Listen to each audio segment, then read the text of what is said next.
Welcome back, everybody, to another episode of Positively Trek. I am just one of your hosts, Dan Gunther, and with me this week, as he always is the wonderful Barry DeFord, whom history will paint in glowing colors, I think.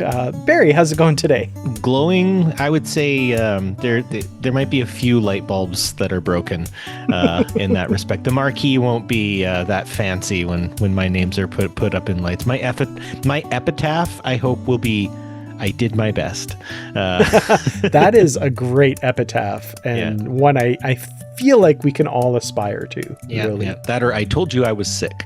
Yeah. The other one.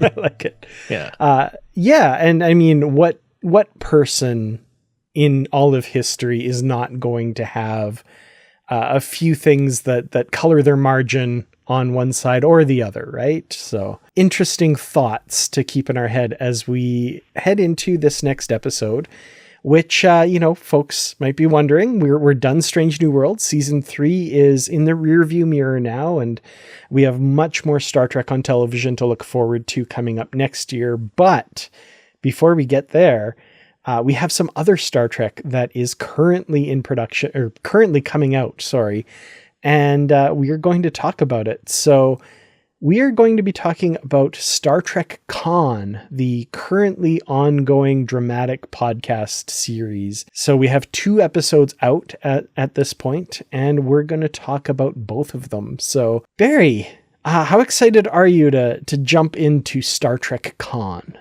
I'm extremely excited, Dan. And I guess maybe this is somewhat self-serving, as this is our medium, the talking. I know some people see our lovely faces on the YouTubes and stuff like that, but I mean, our home is in the podcast land.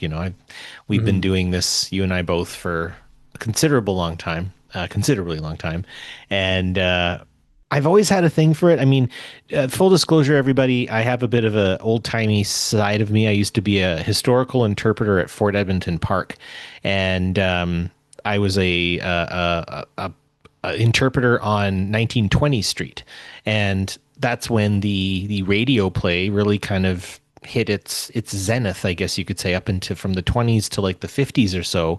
You would see these radio plays, and I gotta say, there's just something magical about them. I really love them. I mean, they can really stir people up too. I'm often reminded, I don't know if anyone's ever done this before, but if you ever get time, listen to Orson Welles' rendition of War of the Worlds, the original radio play. It's harrowing. It's so good. And then, I mean, I have always found, and I think you can agree with me, Stuart McLean in the Vinyl Cafe. Oh, yes. Any Canadian listener is going to know exactly what you're talking about. And American or international listeners, I'm sure you can find him somewhere. Just everyone look up Dave Cooks the Turkey. Oh, man. Listen to it at Thanksgiving. You will not regret it. Oh, man. What an episode. So I think I'm kind of primed for this medium. So some people it might not be their cup of tea, right? There's no visual effects to any of this, but I honestly think that the work they put in, the actors they got, and the way this story plays out, the pacing, everything about it is just fantastic. So I guess I might sound a bit sycophantic, but it's because I kind of am. I love radio plays. These are great. So yeah, this is right up there for me. The first 2 episodes, I gotta say, they slap, man. They're great. I love them. Yeah, absolutely.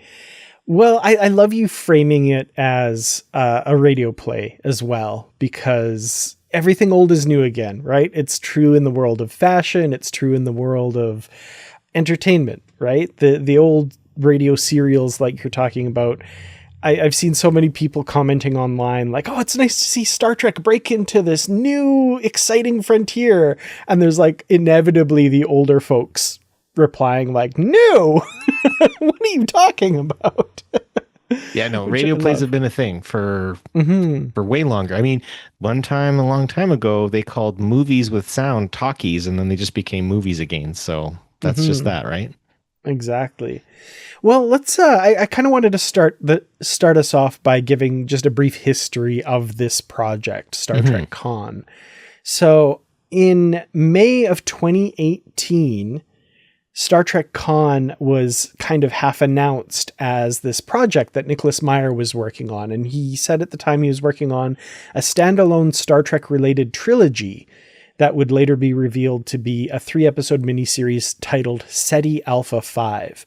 Now, 2018, if you cast your mind back there, Star Trek Discovery had come out in the year before. So Star Trek Con essentially was the second television thing talked about. This was before Picard, before Strange New Worlds, before Lower Decks, before Prodigy, before any of that, right? So it's kind of interesting. We're finally getting this in the form that it's in, but there were a few stumbling blocks to that happening. First of all, apparently the fact that the television and film franchises were split at the time between Viacom and CBS was a bit of a stumbling block. Of course, your choice would be like, if you're going to do a television thing, you could only use stuff from the Space Seed and not from Wrath of Khan, right? So that was a big thing. Those got back together and they merged again. So that was not an issue, but there were issues with Paramount feeling that the cost maybe outweighed what they would get from just 3 episodes of something. So it was kind of put in development hell for a little bit. But in 2022, the project came back when Nick Meyer revealed that he was negotiating a deal to turn SETI Alpha 5 into a podcast that he would write and possibly direct. And in September of that year, Meyer officially announced it as the scripted podcast Star Trek Con SETI Alpha 5. So a nice big long title that would eventually get shrunk back down 3 years later in February of 2025 as Star Trek Con, written by Kirsten Beyer and David Mack, based on the story by Nicholas Meyer and directed by Fred Greenhall. We had the casting announced in February 2025, and we'll get into the cast as we talk about the actual episodes, with additional casting revealed in July. And then, of course, we got that wonderful little trailer at San Diego Comic-Con this year. And on Star Trek Day 2025, September 8th, Star Trek Con hit our podcatchers, and life as we know it was forever changed. It's been a long road getting from there to here, but I'm glad we're here now. Dan, Here. This is a star-studded writing cast. Nick Meyer, Kirsten Beyer, David Mack, directed by Fred Greenhall. I am so excited to see these folks, and they honestly, the first 2 episodes, and again, sycophants, this is positively Trek. We were allowed to be happy. The actors that they chose as well, I was wondering a little bit about their choice for Khan. But they've done a good job. He's got the right accent, right? A little less of the Ricardo Montalban kind of sound to him, but I'll take it because he really sells Khan for me. I like the way in which they use a lot of the sound effects. You kind of feel like you're there, right? When they're in more closed spaces, I don't know what they're doing, but I feel like it's a little bit closed. There are some scenes that they're out in the forest doing stuff. They add a lot of really good ambient noise, and it's mixed extremely well. These are little things that we podcasters like because we like leveled sound. We don't like one person overpowering the other. We like nice mics, all that sort of stuff. Listen to this with headphones on, folks. Do yourself a favor. I know I had to listen to the first episode in the car, but I came back and I listened to it again with my big headphones on, and what a tasty treat that was. I'm kind of jealous. I have had to listen to both of these episodes in my work vehicle that is assigned to me by the place where I work, and the speakers from years of what I can only assume are abuse by the person who had the vehicle before me. The speakers are not great, but I can imagine that's a great suggestion to really give you that immersive feeling for sure. I hate to, this is going to old man me up really good. Get some chocolate dipped digestive cookies, make some chamomile tea, lay down on your favorite couch or love seat or reclinable chair, put the big headphones on, turn on Star Trek Con, and kiss the sky. It's a great night. I'm sorry, did you say kiss this guy? Sure. Thanks, Mr. Hendricks. Oh my. Oh my. Speaking of oh my. Yes. Speaking of, indeed, yes. Well, let's jump right in here then to episode 1, Paradise, which dropped on September 8th. Now, all of these episodes are written, as I said, by Kirsten Beyer and David Mack, from a story by Nicholas Meyer. And we start with this framing story, and through the dialogue, we learn this is 3 months after the beginning of Generations. So Kirk has been, quote, dead for about 3 months. And we have this committee basically to fund or support civilian scientific research missions that Dr. Lear, an historian, is appealing to. She wishes to go to SETI Alpha 5 to investigate the possibility of record tapes made by Lieutenant Marla MacGyver's following her and Khan's exile there with the augments that were rescued from the Botany Bay by Kirk in Space Seed. And so where this is in the timeline, of course, places it well after we know how that all turned out, right? Yes. SETI Alpha 6 exploded, which shifted SETI Alpha 5's orbit and turned it into a wasteland. And Khan, driven by murderous revenge at the death of his wife, commandeers the USS Reliant and hunts down Kirk, and we all know that movie. You'll follow him Yeah, I'll chase him round the moons of Nibia and round perdition's flames and round the Antares maelstrom before I give him up. Sorry, don't get me quoting Wrath of Khan. I'll just go to town. So yeah, we know how that has all turned out, how history has painted Khan and from what we know of him and stuff. And Dr. Lear's whole thing is, what we know about him is very limited. We've just seen these very narrow slices of the whole person that is Khan. And she kind of wants to explore that and figure that out. And hopefully these record tapes will allow her to do so. And enter in this moment Captain Hikaru Sulu. First of all, how great was it to hear Captain Sulu in... with Lower Decks being over, he had a brief kind of cameo in that show, but honestly, this might very well be the last official time we hear George Takei playing Hikaru Sulu. Don't say that. If it is, though, I'm okay with he blessed us with this. This was unexpected. We knew a few months ago that he was going to be in it, but it was unexpected when they announced it that we would be getting more Sulu. So I thought this great. It is, and he comes in very well. He has a very commanding performance. I think he is very good as the kind of the bridge to get them to SETI Alpha 5. I think that's the best piece of all this. I love the fact that we get some more Captain Sulu. Yeah, I like him. I like the fact that he's got a fair bit of agency, and he's at the helm. He's not at the helm. Sorry, he's in the captain's chair, not just the helm. Goodness me.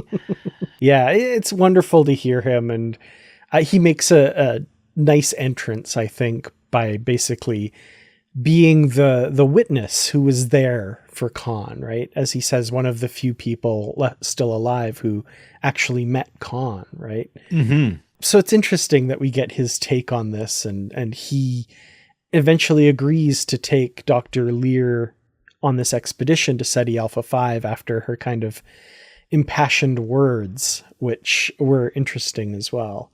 Yeah, she doesn't pull punches. No. So what do we think about Dr. Lear? She's a little bit antagonistic. Yeah. She kind of feels like there's an inherent bias against Khan, and she's not wrong. I don't think she's wrong. But interestingly, also, she's holding stuff back from this committee as well, because she has some bits of tapes that were given to her by a source. We don't know who that source is. And she's heavily redacted them before letting the committee kind of hear them. More to come on that, I'm sure. I'm curious what I kind of get a bit of what her motivation is here, but I'm curious. There's more to it than that, I sense. Well, yeah, and they set up a lot of good threads here that now we've got some mysteries that we've got to solve. I think what we get mostly from Dr. Lear here is you're right. She wants to believe in what she's arguing for. But I also think she has a bit of maybe something of a person who deeply studies history can sometimes become enthralled with the characters of history that they look back at. And history itself, I'll say, as a social studies teacher, history is more of a reflection of the present than it is a total account of the past. And we always have to make sure that we are being, passionate. And it's good to be passionate about history. Absolutely it is. But I think in Dr. Lear, she's been compromised a little bit by what she has learned. And I've been compromised in the past by what I've learned, and I've had to kind of come back to it later in a much more pragmatic sense. So I'm excited for what will be revealed here moving forward. But I like that she's kind of a jerk. she Little bit. just goes for it, Yeah, the interesting moment to me, and the kind of gasp that the committee lets out and Sulu does, "How dare you?" when she says she feels that it's a distinct possibility that Kirk knew that SETI Alpha 6 was unstable and before dropping Khan and the survivors off there, right? And that maybe this was all the plan from the beginning. It's insulting our hero there, right? Like, kind of, it's an interesting way to introduce the character, and I was kind of reminded a bit of Deep Space Nine introducing Sisko by having him be really angry at Jean-Luc Picard, who's our hero, right? So it's a great way to get the audience to care about something. Right? I'm not a big fan of Winston Churchill.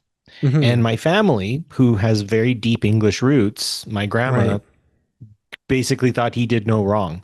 And this would have been about half a decade ago at this point. I was at the dinner table around, and Churchill came up, and I had some words for him. And I remember some family members really jumped down my throat over it, and I had to hit them back with the Bengal famine. I had to hit them back with stuff. And I mean, Churchill had some interesting turns of phrase and stuff like that, but what he said about the people of Palestine, what he said about the Bengalis, what he said about indigenous people, the list goes on. He was not a good man. And if we alienate any listeners, I mean, if you want, I can send you some history. Just let me know, and I can hook you up with that. And I'm not trying to make people hate someone in history. He is a character of history. He's an interesting character of history, but he wasn't perfect. And I think Lear's little jab at Kirk indicates that there is a little bit of Kirk can do no wrong kind of feel to that too, and that's not true. I mean, Kirk was a flawed individual. So was Bill Shatner. So here we are, right? And I find that interesting that, given where it is in the timeline too, it's just the beginning of Kirk becoming an historical figure rather than a contemporary figure, right? It's an interesting time, and so there's the writing on this is really slick because there's so many parallels being set up. What we're saying about Kirk is a lot of the stuff that we might be saying about Khan in this episode, and especially the second episode, which gets into some really interesting stuff. But also, I think Lear is very much paralleling Lieutenant Marla MacGyver's as well. Marla MacGyver's is like the quintessential character who was seduced by history and, let history kind of get to her and influence her in a way that maybe was not the most professional. It's interesting seeing. Well, I'll stick a pin in that because I have some interesting things to say about MacGyver's and the way this series so far portrays her as well. Yeah, she's a lot more dynamic in this. Yes. Yeah, we will get there. Absolutely. I do want to just talk a little bit about Lear still, because if we're kind of starting off maybe a little bit opposed to her at this beginning part here, she does make a pretty impassioned speech and causes Sulu to kind of look inside himself and say, well, these are actually interesting questions, and I am interested in finding out the answer to this, and I think we and she deserves to know the answer to that, so he will take her on this expedition. Jumping ahead to when they're on SETI Alpha 5, Dr. Lear and a certain young Vulcan Ensign, played perfectly by Tim Russ. He sounds exactly like he did back in the day, and I buy him as this young Tuvok. Tim Russ, man. Oh, so Love good. that guy. Absolutely. The one thing I just want to about Dr. Lear before we talk about that is I kind of get on her side a little bit more when we hear the joy, the crack of joy in her voice as she realizes that not only do these tapes that they find there not only are they recorded by Marla MacGyvers, but they are actual first-hand primary source documents as she hears the voice of Khan Noonien Singh talking about his exile on Ceti Alpha 5. As someone, and here I go into my Willem Dafoe voice, I'm somewhat of a student of history myself. The joy in her voice at finding primary documents like that's huge. And I love that. Absolutely. I've had that happen to me. My grandmother wrote a diary in the 1940s. And after she passed away, I found it. And the treasure. Oh man. And it is, it's in the hands of my cousins right now. We're passing it around the family so everyone can get a chance to read it. But my favorite part is reading her account from the 1940s and her accounting her life and getting to know her as a young woman. Very fascinating. But my favorite part is in the mid 20 teens, my grandma went back into her diary and corrected herself. She argues with herself. Wow. She writes again from the perspective of a woman who is beginning to suffer from dementia. And not to get too heavy here, but she knew, and I think that's why she went into her diaries, because she was afraid of losing. And she begins correcting herself. She begins saying, well, this is actually what ends up happening, and I was wrong to feel this way. And so it's interesting seeing her have a conversation with herself, a kind of double primary document. So yeah, getting it from the actual hand of the person, it's unbeatable. So yeah, I'm there with Dr. Lear when she hears Khan's voice there. Yeah, that was a moment that I loved. I loved that for sure. Oh, what a great story. That's incredible about your grandmother's diary. That's amazing. Yeah, it's fun. Oh, so cool. When it cycles back around to me, I'll show it to you. Yeah. Oh, I would love that. Yeah. That's amazing. So Tuvok, yeah, Tim Russ. Yay. Another big Trek alum returning here. Interestingly, like there's moments here where Dr. Lear has feelings about Starfleet. It's kind of obvious. And Tuvok, as the officer in the room with her, I guess, kind of is Starfleet's face back to her a little bit. And is defending this organization that he's chosen to be a part of. And interestingly, where we are in Tuvok's journey is very soon, at some point, he's going to leave Starfleet for 50 years because he can't stand it anymore. Right.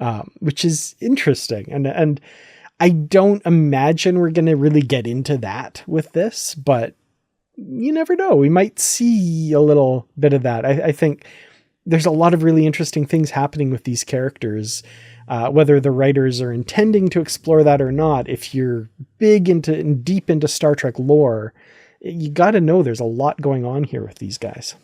And that's what I like about the writing here. You know, this is why I'm saying it's in such good hands, because we've got people who really do have an intimate relationship. Some of these people have had a very long pedigree working with the story and building it to where it's at. And I think, you know, they're aware of all these little aspects. And those of us who do have that kind of more intimate relationship with being Star Trek fans for so long, it's lovely to see. I think even, and correct me if I'm wrong, Dr. Lear even kind of brings up like Tuvok's promise as a Starfleet officer. She kind of talks about like his acumen and he's got places to go. And I'm like, he ain't gonna go too far. He's gonna leave. And then he's gonna get stuck in the Delta Quadrant. Yeah. And then he's gonna become a captain that gets replaced by a changeling for a little while. But heavens. thankfully he's okay. Yeah, yeah. Well, that was a little freaky. I was like, oh no, oh my gosh, they just killed Tuvok. Yeah. But no, thankfully. Yep, nope, he's okay. He got better. It would go better. Yeah. Speaking of historians and defending Starfleet, there's an interesting bit here too where they talk about Marla MacGyvers, and Dr. Lear correctly, I think, points out that Marla MacGyvers was a lieutenant in Starfleet and should be afforded that respect. And Tuvok has a bit of an opposing view, saying that, she forfeited that when she went with Khan and his followers. And I think it's interesting because they both have good points, I think. Yeah. Which leads me into wanting to talk a little bit about Marla MacGyvers and the complicatedness of this character, more so, I think, than we got in the original episode. Madeleine Roux played her in TOS in Space Seed and puts in a command performance. She's really good. But there is an aspect to the character that, written as a 1960s female character in a show written and produced and starring men, she doesn't have a lot of agency in that episode, with a couple exceptions that I think I'll bring up in the second episode, because it comes out a little bit in that episode. But here she's portrayed very differently. The character is written very differently here, but I think necessarily so. She was a historian. She is a historian as we see her here. And she is a professional scientist in the historical sciences and a Starfleet officer. And I think the writers here do a much greater service to her character than the writer in 1966 did. Yeah. I mean, what I would say is the palette of the Star Trek fan, especially, has progressed. And if they were to have portrayed her, they wouldn't have been able to give her as much to do. So what they've done to make MacGyvers have more agency, I think, tracks. And do we have to require a certain suspension of disbelief there to some degree? I don't know. And again, the second episode, she mentions more about her life on the Enterprise, and it doesn't sound like she was afforded much agency, right? It sounds like she was working. She had a job and she did the job, and that was it. Which always makes me wonder, like if you're just some person on the Enterprise and they're getting attacked by a giant green hand or something, like, what do? Just go to your job? Like, these things can happen. So yeah, no, I think they rightly so afford her a lot more agency, and it matches the palette that we have today for Star Trek storytelling. And I would also say that there is more continuity between the original portrayal and this portrayal by Ren Schmidt, who does an amazing job here, by the way. I love Ren Schmidt. Yeah. Then some people online are giving this show credit for. We only see basically a little tiny slice of her life in Space Seed. And imagine you're an historian who, is passionate about certain things in the past, and then a literal character from that past steps off the transporter pad and comes into your life. I'm willing to grant her a little bit of acceptance that she was overwhelmed and, you know what I mean? Starstruck. And I mean, I can reconcile the two performances is what I'm saying, for sure. Yeah, now she's had some time to think. She's had some time to kind of process what exactly has happened.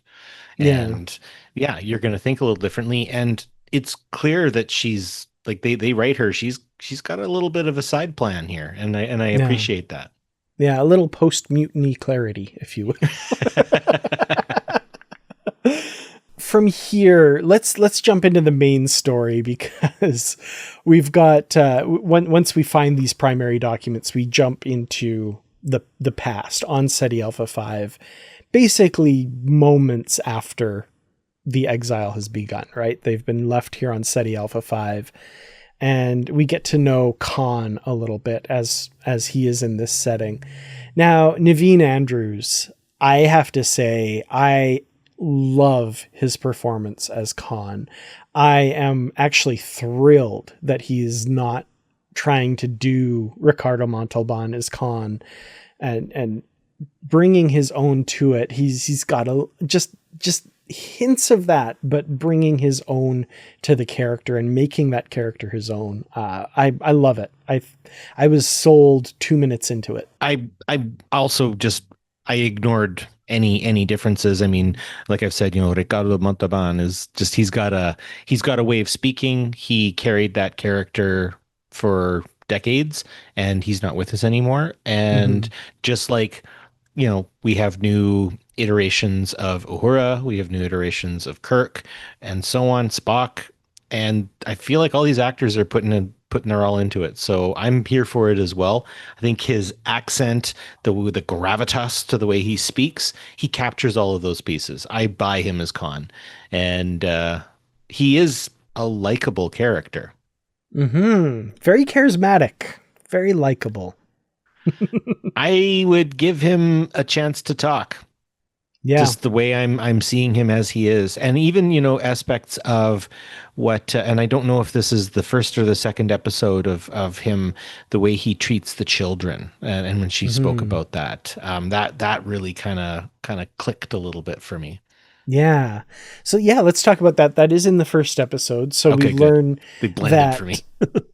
So we learn that a lot of the complement of the Botany Bay were children that he liberated, basically, and brought with him.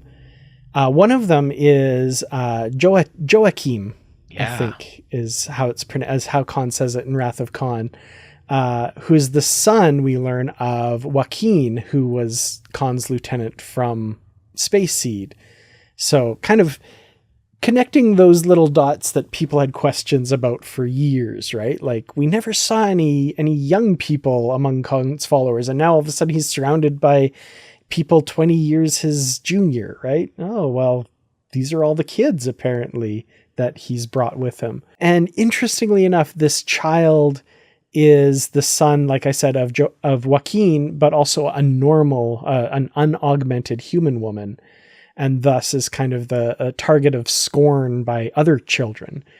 But Khan kind of, this is a moment where you kind of come on his side a little bit, where he says in his new society that he's creating, all of his followers are equal and none is superior to anyone else, and they're all his followers, right? And he basically kind of knights this kid as his own, right? So interesting the way he has to kind of create consensus.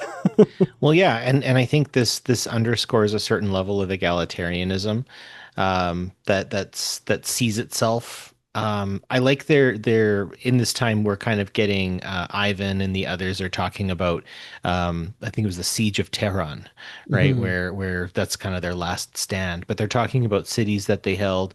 We're talking about sort of actions and stuff like that.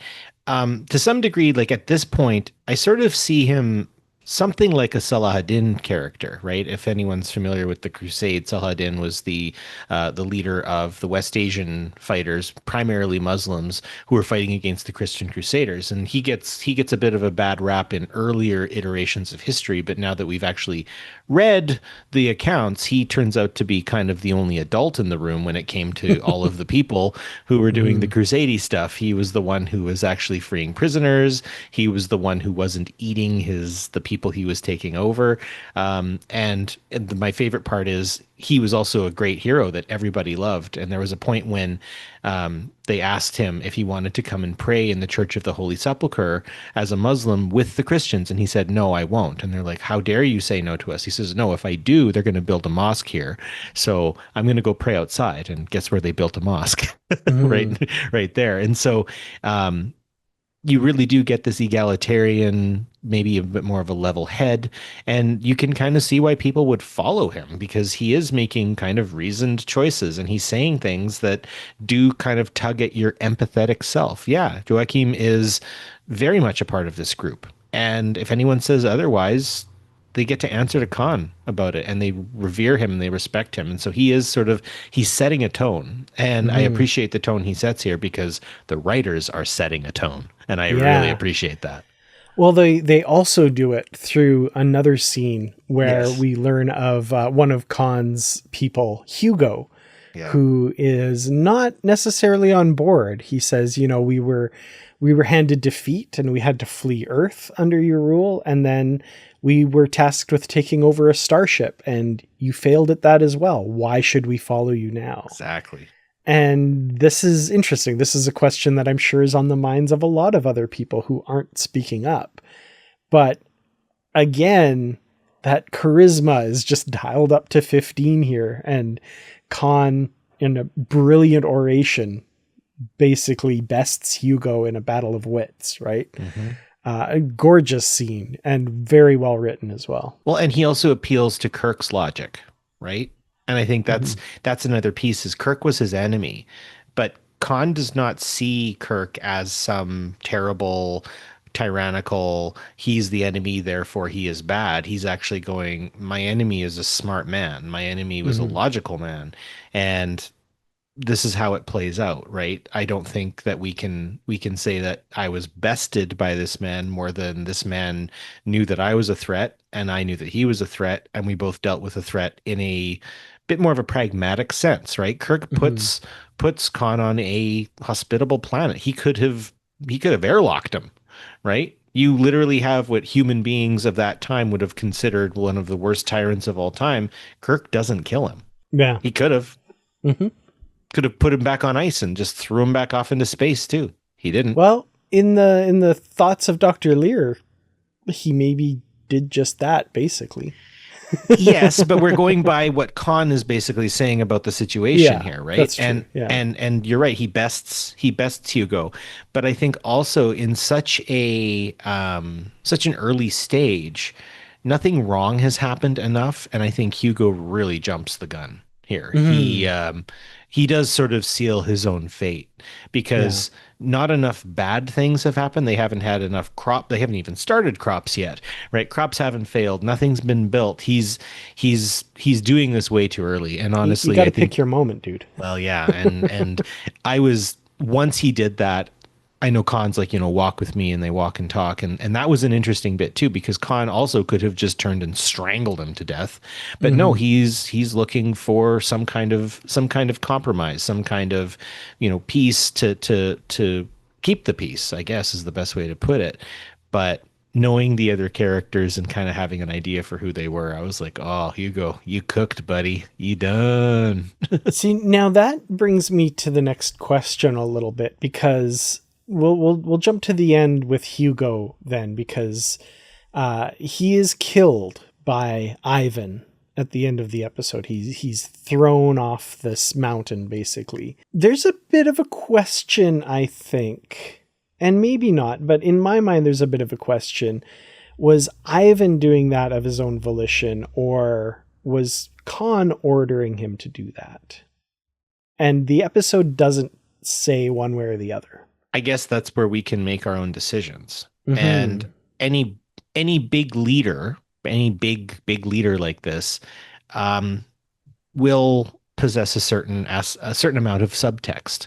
And I think this is where we might be able to get into some of the big people of history of, what did they do wrong? What did they do right? And I guess Ivan knows Khan. Khan knows Ivan. So even if Khan didn't order this, he's smart enough to know what actually happened, right? I Mm-hmm. think. And the fact that he doesn't go after Ivan means that if he wasn't like we can't implicate him, we can at least consider him culpable, Mm-hmm. right? Because this is how it works, right? This is how it goes. You're in a struggle for survival. Sometimes these things are going to happen, right? You're Mm-hmm. going to have to shoot some people. You're going to have to break some eggs, right? I always think of when Fidel Castro was being interviewed, I think by Sheila Rogers. It was during Pierre Trudeau's funeral. And Mm-hmm. Sheila Rogers is dancing around. She's got this interview with Fidel Castro. I think it was Sheila. Please quote me if I'm wrong, but he was being interviewed on the CBC, and he says, as she's kind of dancing around the idea of the Cuban Revolution and the people he killed, he interrupts her, and he's like, "I have blood on my hands. I know I do. So please stop dancing around this. I wasn't Mm-hmm. involved in every kill, but I was the leader, so you can blame me for every single murder." Every single person we shot, I was the leader. So go ahead and blame me. It's fine. Yeah. I'm at peace with it. And I think that's where we can put Khan. Makes sense. Yeah, absolutely. I guess we don't know for sure No, on this case, but another thread. it's interesting. And there's a lot of those, and I feel like some of them will be paid off and some of them won't be. And it'll be interesting to see where our thoughts lead us and what's going to happen. Last little bit I want to talk about with this episode, and very quickly, we have the fact that augment women were apparently rendered sterile in all of this genetic engineering, while of course the men retain their reproductive abilities to allow for viable gametes, according to the scientists who created them. And there's an interesting line where they said, even though we were defeated, our bloodlines will remain in Earth's population for years to come. And of course, we have Noonien Singh. And I'm also just in my brain a little neurons firing that, like, why is Dr. Lear seeming to be so motivated to assign people in history a bit of a more better place than they've had up to this point? Just something that's thought of that. Just a little bell that's kind of ringing in the back of my mind that I'm like, I wonder if that particular bell will get rung again at some point. I don't know, just a thought. But I did like that pointing that out in this episode very, very specifically, that line that they will continue to. And I don't think it was to explain Noonien Singh. I think there's something else in this story that's going to come from that. But obliquely, it gets her explained, though. Yeah, and it does. Yeah, absolutely. And also this leads the revelation to Marla MacGyver's very viable possible reason why Khan has brought her along. And the scene where she confronts Khan about it, and you think what's immediately going to come is a refutation of that, and that, like, no, I brought you here as my partner and I love you. That doesn't happen. He doesn't, he all but says, yes, that's correct. That's why you're here. And she asks if he's ever loved anybody in his life. And he says something along the lines of, love doesn't build empires. Yeah. Again, you're dealing with someone who is a world historical figure, right? Mm-hmm. And I think you do have to kind of dispose of that level of sentimentality when you're that large, that big, that gigantic. And I like the fact that actually Khan kind of holds no illusions about that. And I mean, that's hard for, like, the love story of the whole thing, but I think it makes him a lot more believable as a person who took over the planet, right? Mm-hmm. He's got to be a little more cold and calculating in that sense. And he is hedging his bets. I mean, he could have also lied to her and say, no, I love you, like that sort of stuff, but he doesn't. He says, yeah, you are kind of my backup. Mm-hmm. And I mean, like, that sucks, but it's also like, you're stuck here with us, so I might as well just tell you the truth. Yeah. I mean, again, we get more dialogue later that shows that maybe he does really do harbor feelings for her, but at the same time, there is a functionality to all of this. During this conversation, just one last little thing I want to bring up, and it's kind of going to feed into our conversation for the next episode as well, which is this discussion of Hernan Cortez and the story of him scuttling his ships to and reportedly to ensure that his men were properly motivated to fight the Aztecs and all of this stuff. And I love this because when Khan brings it up, as a student of history, I'm kind of going like, you're not really telling the whole story there. And there's a character who's an historian standing there, and she says exactly what is burning through my brain. And I'm just like, slow clap. Preach, Kirsten, sister. David, and Nick Meyer, whoever. Oh, beautiful. Brilliant. Yeah. As a person who directly teaches about Hernan Cortez, that man was a monster. He was a genocider. Mm-hmm. He was a demon and a disgrace to humanity. Yeah. And I mean that with every fiber of my being. come at me. There is no redeeming quality to that man. Absolutely. The fact that there's two things that I wish struck from the record in two of my favorite shows of all time, and that is the name of the Earth Force explorer ship Cortez that visits Babylon 5, and the starship Cortez that's in Sisko's fleet to retake Deep Space Nine. It pisses me off that those ships are named that. Yeah, and if you Earth Force, I can actually almost forgive a bit more because they do turn into like a fascistic, whatever. Keep it the F out of my Star Trek, please. Yeah. Or if they're going to do it this way, right? And if you want to know, folks, just look up the Cholula massacre just to start. That is why Montezuma says you're a very weird man, and it gets translated to you're a god, because the woman who is translating for Cortez, who he is having his way with, I'll just put it that way, knows he's an abuser and doesn't want him to take his anger out on her later. No, Cortez is awful, and I really loved the scene because it does enough to like set us up. Like we're like, oh come on, you guys should know better. Oh, you do know better, yay! Absolutely. And it also, again, it does something here because look at Khan utilizing people of history and his misunderstanding of those people of history as some kind of archetype. And I love that he gets corrected by some intern from the Enterprise. I don't want to totally belittle her. She was an officer and those sorts of things. But, a very sort of, she is not as memorable as Khan, obviously. And I like that she is able to kind of put him in his place with real history. And he doesn't dispute it. I love that. Yeah.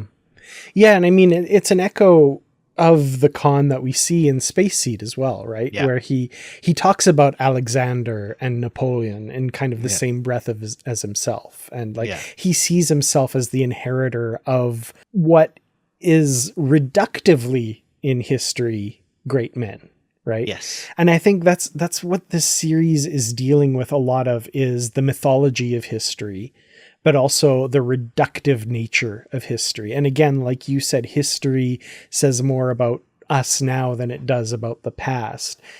History is written by the victors is a line that Dr. Lear says, and Lieutenant MacGyver's will say in the next episode as well, right? So yeah, exactly.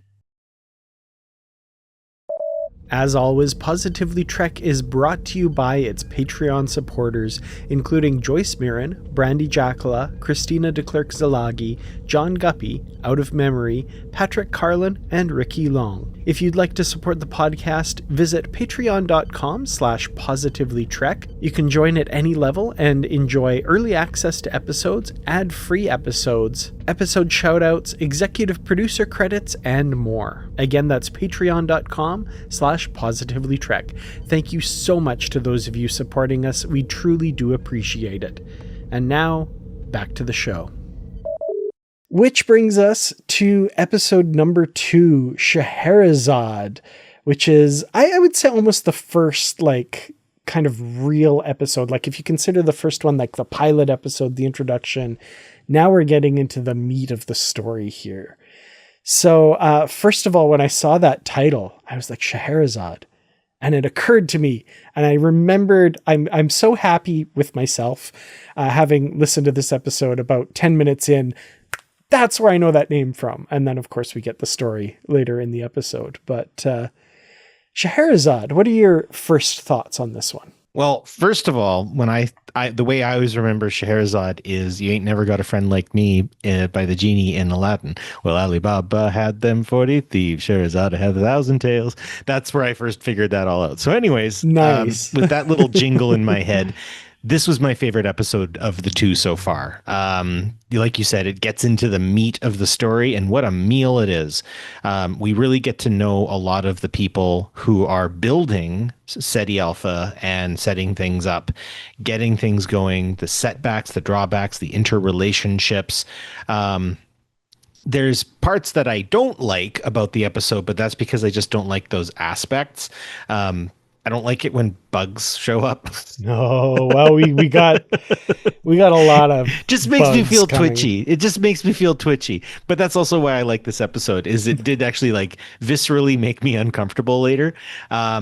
I liked them just the way they talked about the animals. They really paint a beautiful picture of what this place really is. I kind of imagined it a little more Marsy when I was listening to the first episode. The second episode, they really give a lot of sound quality to it to give it this more temperate forest, maybe temperate rainforest kind of Mhm. feel to it. Like I kind of think that we're sort of an East Coast version of the California redwood forest in a lot of ways, Mhm. Yeah. with bugs, big bugs, and dinosaurs, or kind of dinosaurs. So yeah, I like what they do with the characters. I like the fact that they have Princess Mononoke sized boars here. That's really Mhm. interesting. And if you haven't seen, I guess that might be a deep cut for some of you. There's a Japanese movie called Princess Mononoke, and the animals are really big. Anyways, there you go. Explain a movie badly. Right, with Barry. And I do like also they go a little more deeper with Marla, especially about Khan and how he's portrayed in history Mhm. and how he is looked at in history, because he gets the big old rubber stamp evil demon. And seconds ago, I just basically referred to Cortez as an irredeemable person, right?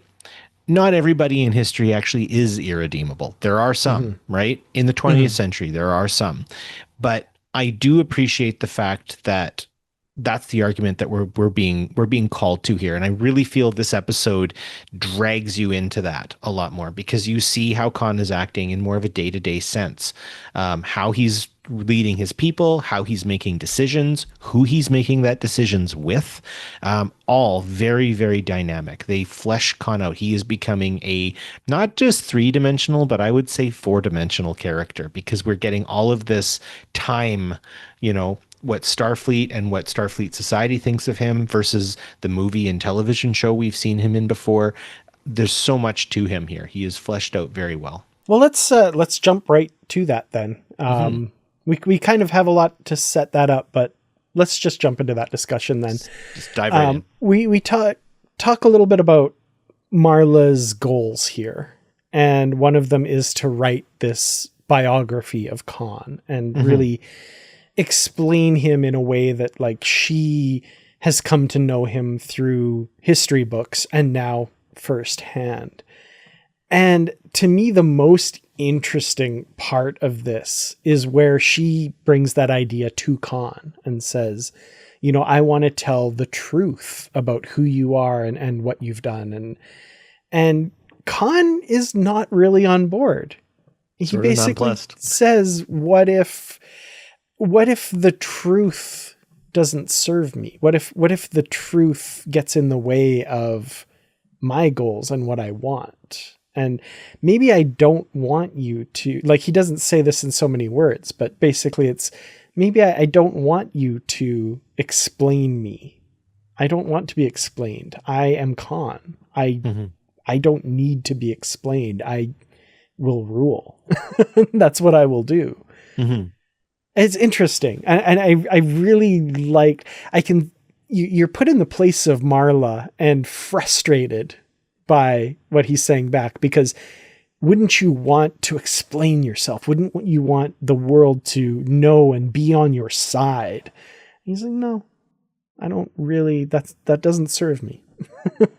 It's funny. There are characters in history that, as a person who loves history, I've wanted to kind of exonerate and do more to condemn. Right? I've already talked about Winston Churchill. I'm going to Mm. keep on the list here, and I came across. So I used to teach grade 12 social studies, and I came across a CIA document that came out right after the death of Stalin, and we paint Stalin in a very super dark, purely villainous. That's it. Blah blah blah. He was a monster. That's all. Right? You've ever watched or listened to Behind the Bastards? He's on that. He's an irredeemable character, as bad, if not worse, than Cortez. Well, here's what the CIA had to say about him. I'm just going to read a couple lines here. This is after his death. It says, even in Stalin's time, there was collective leadership. The Western idea of a dictator within the communist setup is exaggerated. Misunderstandings on that subject are caused by a lack of comprehension of the real nature and organization of the communist power structure. Stalin, although holding wide powers, was merely the captain of a team, and it seems obvious that Khrushchev, his replacement, I will say there, will be the new captain. And so in that respect, I wanted to set the record straight. I wanted people to realize that he was an ally in the Second World War and that we weren't always fighting Russia and all of these sorts of things. And then, I don't know, the ghost of Stalin just sort of floated through my brain one day and said, who cares, Barry? I'm a larger than life person who did a lot of stuff, good and bad. And like, that's the thing, is I wasn't trying to say he didn't do bad things. Of course he did. Mm-hmm. So did Churchill, and especially so did Hitler. But this is the thing, is Khan's response to Marla is, I think, again, something that a real world controlling leader would say, of like, why are you trying to turn me into just a man? I'm more than a man. I'm an institution, lady. Like, and I know that I'm more than anything, and that's why I'm here. So you can cut it out, actually. Yeah.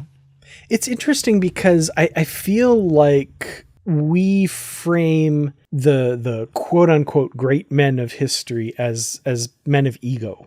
Right. Mm-hmm.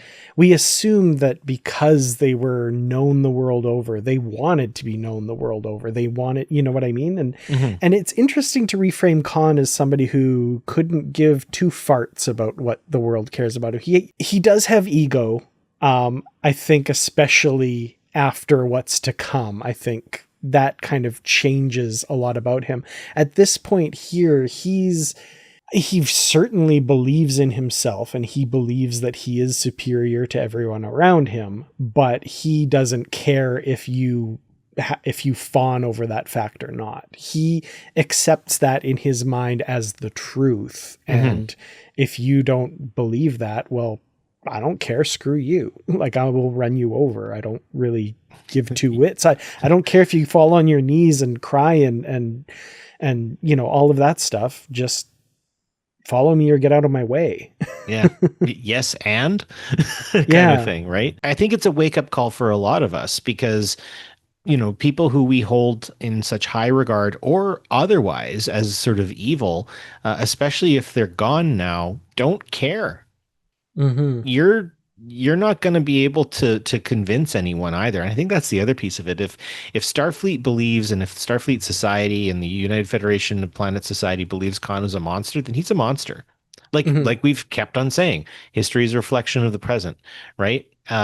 We exonerate people and we condemn people based on the values of our society. And Khan, I think, realizes he transcends that, right? He first of all was involved in Earth's history. He shows up in Earth's quote unquote future, and now he's in a completely different planet. So say what you want about me. Well, let's set up what's actually going on in this episode. We learn that it's day 29 of their exile. It's about 3 weeks after the previous episode, because Khan at one point says, you know, she's basically not talked to me for 3 weeks. So we get a little bit of a time frame there. But Khan's going to lead this scouting party that's going to go out and be out in the wilderness for a couple weeks, basically. And he intends to bring MacGyvers with them. The motivation for Khan to do this is interesting, because there's a couple of things. I think he's eager for her to prove herself in the eyes of the people around him. But also, there's some very human stuff going on with Khan, where he's frustrated that she's frustrated with him, and he wants to get her back on side, and he kind of doesn't really understand why. It's like, I'm building a great thing here, and she has a part to play. I don't get why she has a problem with that. Don't you want me, baby? Right? I like that he's vexed by her. I think. And to be vexed by a person typically means you have feelings for them. And yeah, him dragging her along obviously helps the story and helps the plot, but it also does kind of act as a bit of a foil to what he says about her earlier when he's caught her with the communicator, right? Hmm. That ultimately there is actually more than her just being a potential backup to the breeding program he wants to get started. Um, he does care for her. He loves her. And what did he say? There was something about like, I can't abide by her frustration with me or something like that. He's like, there's just Hmm. something I can't abide by it. And it's like, yeah, it's because you want the girl you like to like you back, you know? Yeah. I like that. It's again, it's believable because it's Khan's take on it, right? He's not saying she gives me a funny feeling in my tummy. He's like, she's frustration with me frustrates me, you know? And I Hmm. like that. Yeah. And now, so for the character of Marla McGivers, this is what I was alluding to earlier. The writers have done this brilliant thing where they actually glommed onto the tiny bit of agency that she does show in Hmm. Space Seed, and they kind of bring it front and center here, where she talks about her two betrayals, right? Yes. So there's the most recent one, but also like in the last episode, but also in Space Seed, where Khan is torturing Kirk in the decompression chamber and Marla lets him out. Hmm. And this serves as a betrayal of Khan in his mind. And she says, that was not me betraying you. That was you betraying me. I said that I will go along with what you want to do, but I will not allow you to hurt them. And you ignoring me is not a betrayal by me. It's a betrayal of me. And I loved that because that Yeah. is the little bit of agency she does show in that episode. And it's great that they confronted it here, because that was always one thing that she kind of thwarts Khan's plans by letting Kirk out in that moment. But Khan is still kind of happy to take her along with him to SETI Alpha 5. So I'm glad we get that kind of confronted here, and it plants in your head the one thing that she did do back in the day that kind of shows her assertiveness in the face of Khan, right? So Yeah. well And done to the also, writers there. yeah. And also, in terms of the battle of wits here, Khan is a brilliant tactician. He took over so much. He has always fought well and was only bested by Kirk, but actually, I think he got bested by Marla here too. He's Mm-hmm. a little clueless when it comes to understanding intention, and I think that's something that maybe we'll see with some of the characters on SETI Alpha 5, Ivan especially. I Mm-hmm. think Ivan's got some interesting pieces here. He even when Khan leaves at the end, he says, "You know, Ivan, you can be the strong hand to carry us forward and stuff like that." And as much as Ivan's done so much for Khan so far, I do feel like they're setting something up there again, another thread, because Ivan Yeah. is a very the only way out is through kind of guy, and Khan doesn't always do it that way, right? He is a lot more calculating, and that has been successful and a failure. And sometimes Khan doesn't read people well, seeing how he hasn't read Marla well. Yeah. And Ivan, yeah, I think you're right. They're setting some things up here. He is a man of huge appetites, Yes. literally and figuratively Yeah. in some cases. It really feels like he is a bit of the face of unfettered expansionism and consumption Hmm. almost. Yeah. And I'm wondering if like that will be a snake or the snake in this Garden of Eden that they have here, right? Like, will Hmm. he be I mean, there's already a lot of corruption in this group to begin with, but will he be the thing that really corrupts the society going forward? Yeah, exactly. To really shift gears here, but I'm just interested in your thoughts about this. They definitely play it up, and I mean, in the previous episode, they get a bunch of animals from the ocean and eat them. And for me, I was kind of like, "Are you testing these things? Like, what if you eat? What if you eat something poisonous? What if you get a little tiny octopus and it kills you?" Right? But they Mhm. kind of lace that in to say like, "Oh wow, these animals have sort of evolved along very similar lines that on Earth." And I mean, how convenient. I mean, but also Kirk would have picked the right the right planet. But what are you thinking about that? I had a couple thoughts about that. That was actually something I was thinking of putting in the notes, because part of me wonders, and I can't imagine this is definitely the case, but like part of me wonders if that's a holdover from the original script, because like that is almost like verbatim what they would say in an episode of Stargate to kind of explain why every planet looks like, Western British Columbia. So I'm like, part of me was wondering like, oh, this was going to be a televised miniseries and they were looking to save as much budget as they could. That was one of the reasons why it never went forward. I wonder if that line was like in there to, explain why they're just shooting, in California or Ontario or whatever, right? And everything. It's like, oh, this place has evolved very similarly to Earth. And I'm like, it's a podcast. You don't need to do that. Yeah, but, why'd you do that? Why'd you even say that? But I love how that also gets them into calling them like not deer and, not berries and stuff. Which led to one of my favorite lines in the episode where Khan says, "We will not let this place be defined by what it is not." Yes. You, Erica, will name these things and let's not call them not antelope and, not Setidactyls. Setidactyls. Love it. Again, though, still rooted in the Terran way of naming things, which is interesting, but you can never get away from it fully. Nah, not quite.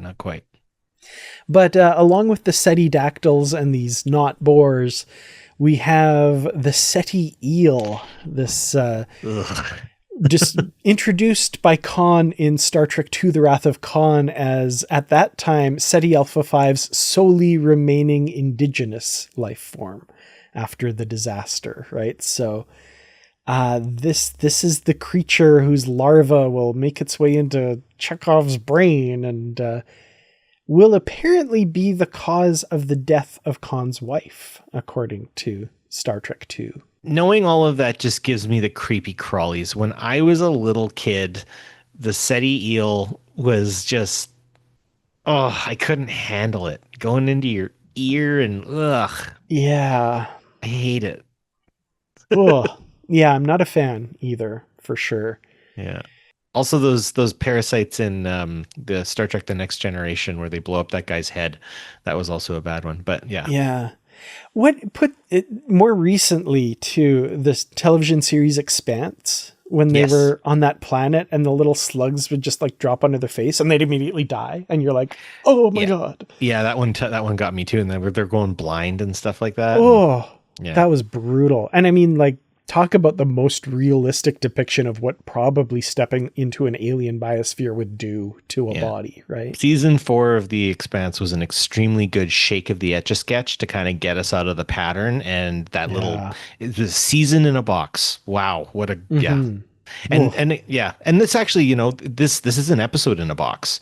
I find a very nicely contained, and again, though it like at first it feels like an expansive forest, and by the end it feels like a greasy, claustrophobic jungle. Yeah, this show is doing so much to set mood and tone, and it is swinging wildly from unfettered optimism to, oh my god, what have we gotten ourselves into here? Joe Bluth, I've made a huge mistake. Yeah. Well, we get another death in this episode with Joaquin, who, of course, was probably the biggest character of the augments in Space Seed besides Khan, in that, he had a name and we saw him for a few seconds. But he is killed by this huge boar-like creature, set up seemingly as retribution for killing one of like possibly its mate or something like that earlier. Sentient. Possibly, right? You wonder. More so.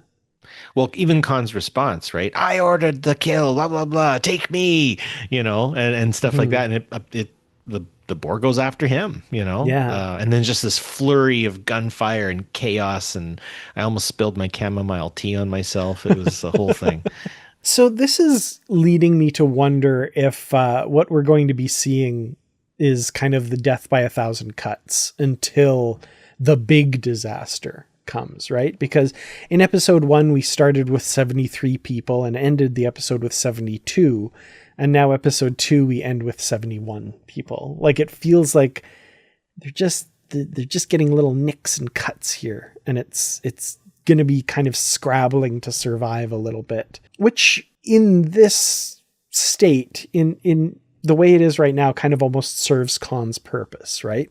This taming of this world, this kind of conquering this world and building an empire upon it.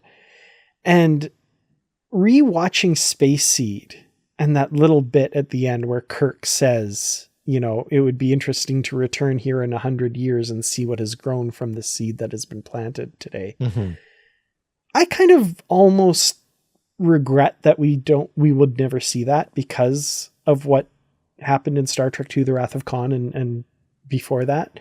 Like, it would be really interesting if suddenly there was this empire in the heart of Federation space that's starting to rise or something, like what society would have grown from this place, this one of seemingly egalitarianism. And I don't know, like there's enough of a question of Khan's character that it has me wondering now, like, would that have been bad or would that have been a good thing?